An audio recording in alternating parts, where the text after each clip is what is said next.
थोड़ी देर के बाद यकम जुलाई में दाखिल हो जाएंगे, नया फिस्कल ईयर और नया बजट भी नाफिज हो जाएगा।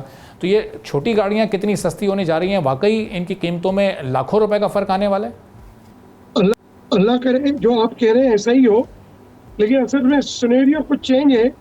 जो TR बैगेज गिफ्ट के तहत जो गाड़ियाँ आती हैं 1300 सीसी तक, उसमें डॉलर ड्यूटी फिक्स है, यानी 650 सीसी पे $4800 यानी $4800, 1000 सीसी पे $6000 और 1300 सीसी पे $13200 ये फिक्स है।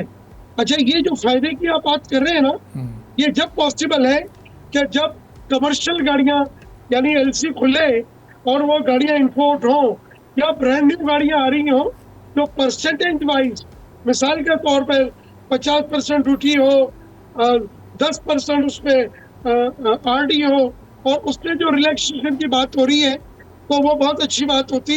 लेकिन क्योंकि ये बातें काफी दिनों से ये टीवी पे अखबारों की जीनत बनी हुई है, तो बहुत सारे लोगों को इस बात का इल्म नहीं है कि जो TR बैगेज गिफ्ट के तहत जो गाड़ियां आती हैं या आती रही हैं उस पर डॉलर ड्यूटी फिक्स है, तो इन गाड़ियों पे कोई बड़ा फर्क आने का नहीं है। तो शहजाद साहब, ये डॉलर ड्यूटी आप कह रहे हैं फिक्स है, तो हुकूमत फिर कौन सा टैक्स या कौन सी ड्यूटीज़ को ये कम करने की बात कर रही है? जो 76% से 52% की जा रही है, 156 से 74% की जा रही है 1800 सीसी पर, ये जो कमी है ये किस मद में की जा रही है फिर? भाई ये वही सारी बातें हैं कि हुकूमत के खेल हुकूमत ही ज्यादा समझती है, और बात यह है कि जहाँ पर कमी की जरूरत है और जो कमी करनी चाहिए वहाँ आपने कमी बराए नाम आपने दिखाई जरूर है। मिसाल के तौर पर जहाँ पर अब RD जो थी वो बड़ी गाड़ी थी, यानी 1800 सीसी से ऊपर, 2000 सीसी से ऊपर और 3000 सीसी से ऊपर, उधर वो 50% RD थी, आपने उसको जो है वो कम करके 20% कर दी है। लेकिन फिर उसके साथ आपने फेडरल एक्साइज ड्यूटी और स्पेशल एक्साइज ड्यूटी का निफाज करे, वो पैसा आपने वहां से वहां कवर कर लिया। हाँ, अब एडिशनल कस्टम ड्यूटी जहाँ 8% थी उसको आपने 2% कम करके जो है वो 6% किया है, और जहाँ पर RD 10% थी उसको 8% किया है। अब ये इतना फर्क है, और बाकी कुछ एहसारों आज रात में आ जाएंगे तो कल हम ये बात यकीन से कह पाएंगे कि आया कि अब कितना ज्यादा फर्क पड़ेगा। लेकिन जो मैं बात आपसे करने लगा हूँ, जो गाड़ियां ऑलरेडी आके कोर्ट में खड़ी हैं, वो जिसे वन टाइम छोड़ने की इजाजत मिली है, अब उन गाड़ियों के ऊपर कोई बहुत बड़ा रिलैक्सेशन नहीं है। उसकी 2-3 वजह है। एक तो क्योंकि वो डॉलर ड्यूटी फिक्स है उसमें, जो छोटी गाड़ियां हैं यानी 650 से लेके जो 1300 सीसी तक की गाड़ियां हैं, वो मैंने आपको पहले बताया $4800, $6000 और $13200। तो उसमें तो कोई बहुत बड़ा फर्क आने का नहीं है, इसलिए नहीं आने का कि ये तमाम ड्यूटी जो है वो डॉलर में पेमेंट होती है। अब उससे ऊपर हम जाएंगे तो जाहिर है जहाँ हुकूमत ने RD कम की है, तो ऐसे ही हुकूमत ने जो है वो फेडरल एक्साइज ड्यूटी और स्पेशल फेडरल एक्साइज ड्यूटी का निफाज डाल दिया है। तो बहुत बड़ा मुझे कहीं पर रिलैक्सेशन नजर नहीं आ रहा, सिर्फ पेपरों की हेरफेर है। अच्छा, तो शहजाद साहब, ये इसको ज़रा और आसान करके हम आपसे समझते हैं कि जो इंपोर्ट होती है जापान से गाड़ी 660 सीसी की, वो बिलफर्ज 32-34 लाख रुपए एक एवरेज गाड़ी की कीमत है, तो उसमें कोई 1-2 लाख का फ़र्क आने जा रहा है। फिर जो SUV कोई 80-85 लाख रुपए जिसकी कीमत होती है यहाँ पहुँचने के बाद, उसमें कोई 5-6 लाख रुपए की या 7-8 लाख रुपए की, इस तरह की कोई कमी होने जा रही है या ये भी नहीं होने जा रही है? नहीं, देखें, क्योंकि एज लिमिट बढ़ा दी है ना, अब आप 5 साल 8 साल 10 साल पुरानी गाड़ी ला सकते हैं। तो जापान में जरूर एक 5 साल पुरानी गाड़ी, एक 7 साल पुरानी गाड़ी और एक 10 साल पुरानी गाड़ी के प्राइस में फर्क है। लेकिन वहां फिर एक और शर्त नाफिज कर दी गई है कि आप कोई भी गाड़ी लाएंगे उसका वहां से जब तक वेरिफिकेशन आएगी और वो उसको मीट करेगी, यानी उस स्टैंडर्ड को मीट करेगी, वही गाड़ी इंपोर्ट होगी। उसमें 19-20 गाड़ी नहीं आ सकती। तो ये एक बड़ा सवालिया निशान होगा कि ये हुकूमत बता कुछ रही थी, के कुछ रही थी, और हो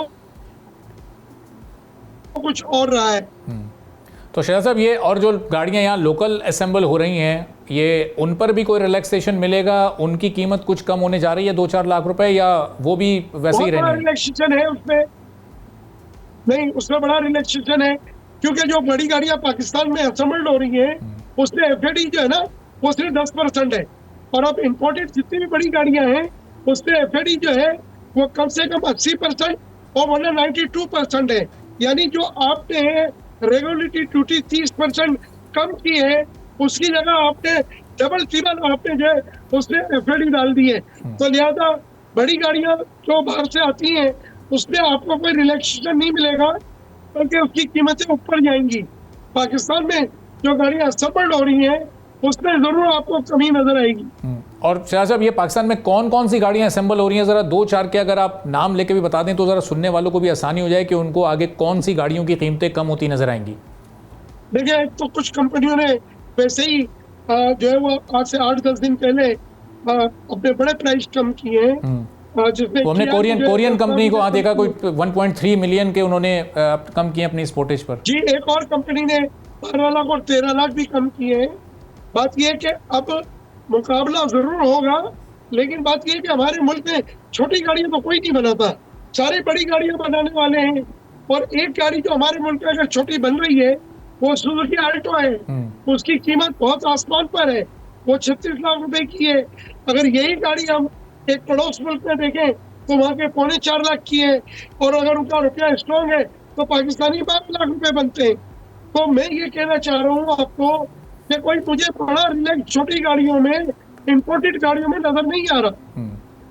तो ये अब ये जो लोकल असेंबलर्स हैं, इसका मतलब ये इनकी कीमत कम हो जाएगी, इनकी गाड़ियों की सेल ज़्यादा बढ़ जाएगी, इंपोर्टेड गाड़ियाँ ख़रीदना अब शायद थोड़ा मुश्किल हो जाएगा एक आम मिडिल क्लास के लिए, लोअर मिडिल क्लास के लिए। तो ये आप समझ लें कि हुकूमत ने जो जिस तरह इसको प्लान किया है कि एक तरफ उन्होंने जो है बैगेज को बंद किया, यानी 2024-25 में बैगेज के अंदर 40,000 गाड़ियां आई, और समंदर पार पाकिस्तानियों ने इन 40,000 गाड़ियों के साथ $850 मिलियन भी भेजा, वो आपने बंद कर दिया। उससे आवाम को एक सस्ती म्यारी गाड़ी मिल रही थी। फिर आपने एक और रास्ता दिखाया कि हम कमर्शियल इंपोर्ट की आपको इजाजत दे रहे हैं, तो हमने कहा कि बिस्मिल्लाह, लेकिन उसके अंदर जो शराइतें उन्होंने डाली हैं वो शराइतें कोई भी पूरी नहीं कर सकता, ना वो गाड़ियां आएंगी। और ना आज 1 साल हो गया कमर्शियल में कोई गाड़ी इंपोर्ट नहीं हुई, क्योंकि उसमें जो शराइतें लगाई गई हैं और जो डाली गई हैं वो इतनी कठिन है कि आम कार डीलर वो गाड़ी इंपोर्ट नहीं कर सकता। सब्सक्राइब करें और बेल दबाएं ताकि कोई खबर रह न जाए।